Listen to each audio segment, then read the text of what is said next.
Skip, is kind of marred because it's so disappointing to see Klay go down like he went down. Skip, he had it going. And you've said on several occasions, although Steph had been a two-time MVP, he can't heat up like Klay Thompson can. We've never seen anybody get as scorching hot as this kid can in a matter of seconds. And Skip, you knew he had it going early, but you really knew with 20 seconds on the shot clock, I think it was either Draymond or Iggy, passed him a ball up the court. And from 30 feet, he takes one dribble and lets it go. I say Toronto's in trouble. And then a few minutes later, he ends up going down with the knee. But Skip, the reason why the Raptors are the champs of 2019 is they're balanced. You look at this.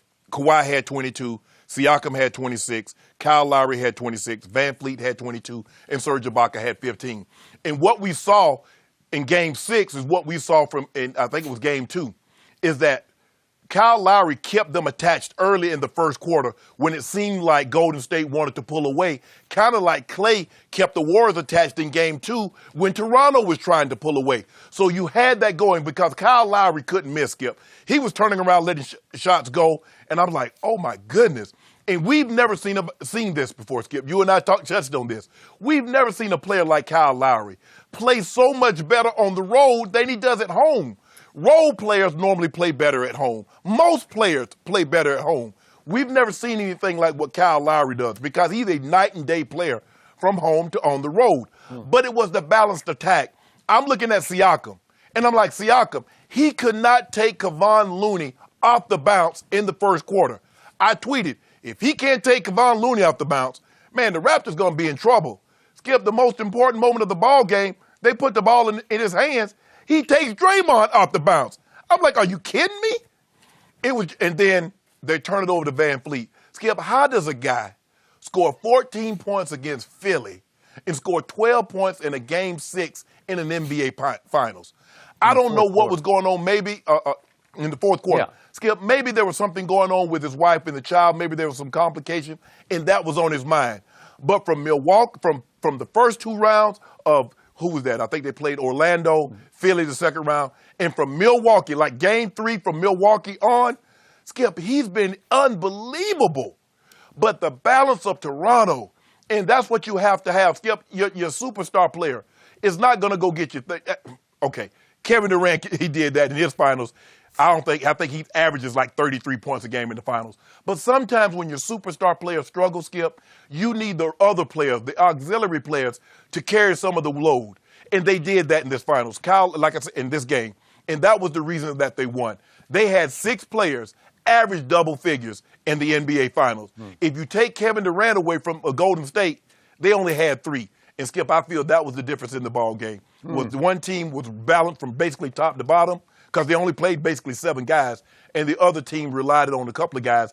And Steph Curry, we're going to touch on this a little later, Skip, he came up small again. We might touch on it very soon, like just in a couple of minutes when it's my turn. Oh, you about to touch? Yes. You about to touch on it now? Touch on it, yes. Are you finished? I'm finished. Go ahead. Take it away, bro. Quick point on Kyle Lowry.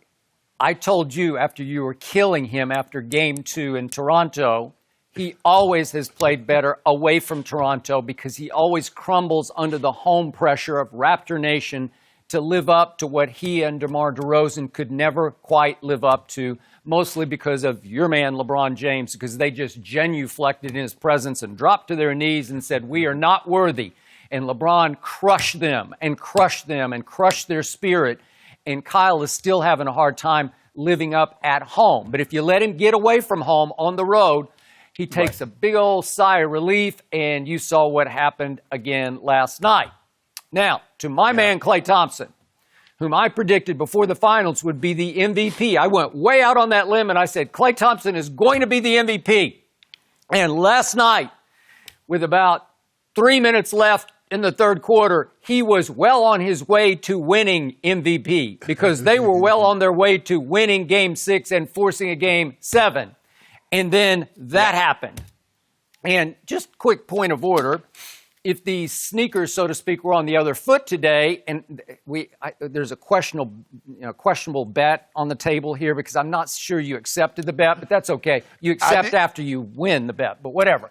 The point is, I initiated the bet. Yeah, but then I said, okay, I accept, and you didn't say, okay, we got to bet. But that's okay. I'm going to give you this one. But if the sneaker were on the other foot, I would rescind the bet because clearly I was going to win the bet.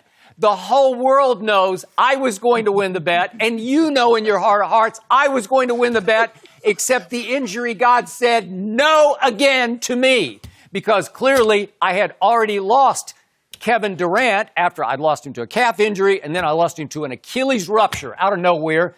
And then right on schedule, just when I thought Klay had assumed control of the NBA Finals off that fast break three that you just detailed, that happened, and I was dumbfounded. I just fell on the floor. I rolled on the floor. I couldn't believe it. It happened again.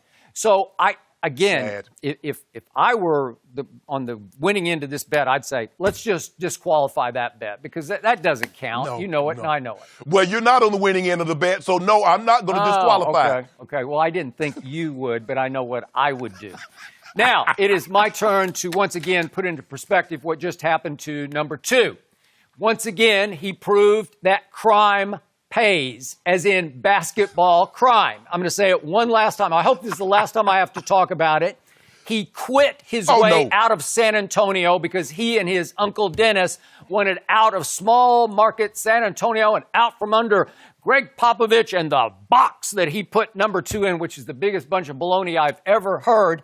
And he quit by exaggerating a thigh bruise that kept him out for 73 games on a team that featured Manu Ginobili and Tony Parker, a team I thought had a chance to get to the finals. But obviously they needed their most talented player, and he flat out quit on him, and he won. Believe it or not, he won because he got every meant-to-be break that you could get along the trail.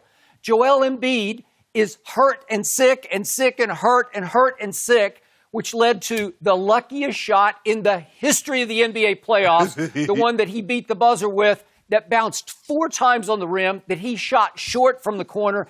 I've never seen a short corner shot do that and still fall. I don't know how it happened. The injury gods, maybe they just wanted to get even with me somehow. I don't know, but the shot fell. That's exactly what happened. they wanted. And then we get to the finals, and there's no KD, and then we think there's KD, and then there's Klay. And remember, Klay missed Game 3 with a hamstring. Then he fights back in Game 4, and then that happened. I don't know. I finally just gave up, and I said, congratulations, number 2. It was meant to be, because sometimes good things happen to bad guys. He's a bad guy, and good things happen. You need to stop, I'm Skip. sorry. Stop it.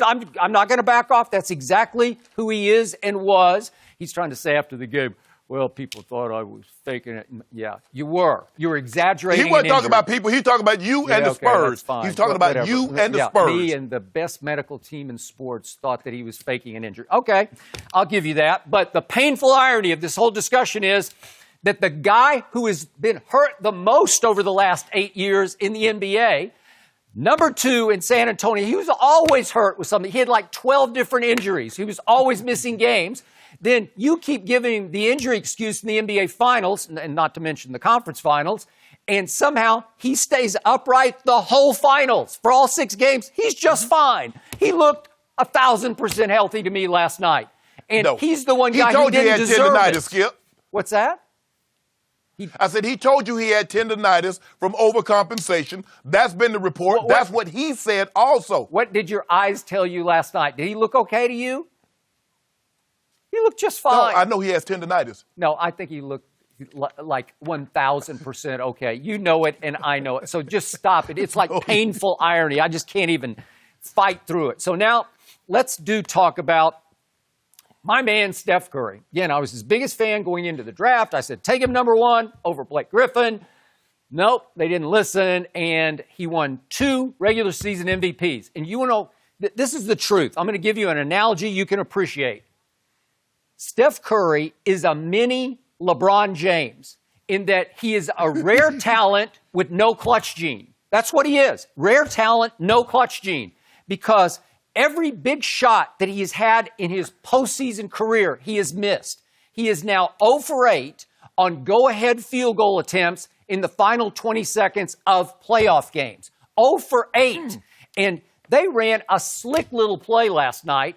They had a chance It was a beautiful play. Steal this game. They had no business being in the game that late in the game. But well, they cheated because, Skip, you know Steph Curry tripped himself. He did. They didn't trip Steph. He tripped over his own foot. I'm going to give you that. It was a phantom foul call, and it shouldn't have happened. But by hook or crook, I'm going to give you hook or crook. They have the basketball. And my man, Danny Green, he just has brain lock, and he just kind of, talk about choking. He just chokes on the pass up court to Siakam, throws it out of bounds, and all of a sudden, they've got the ball on their end of the court with a timeout.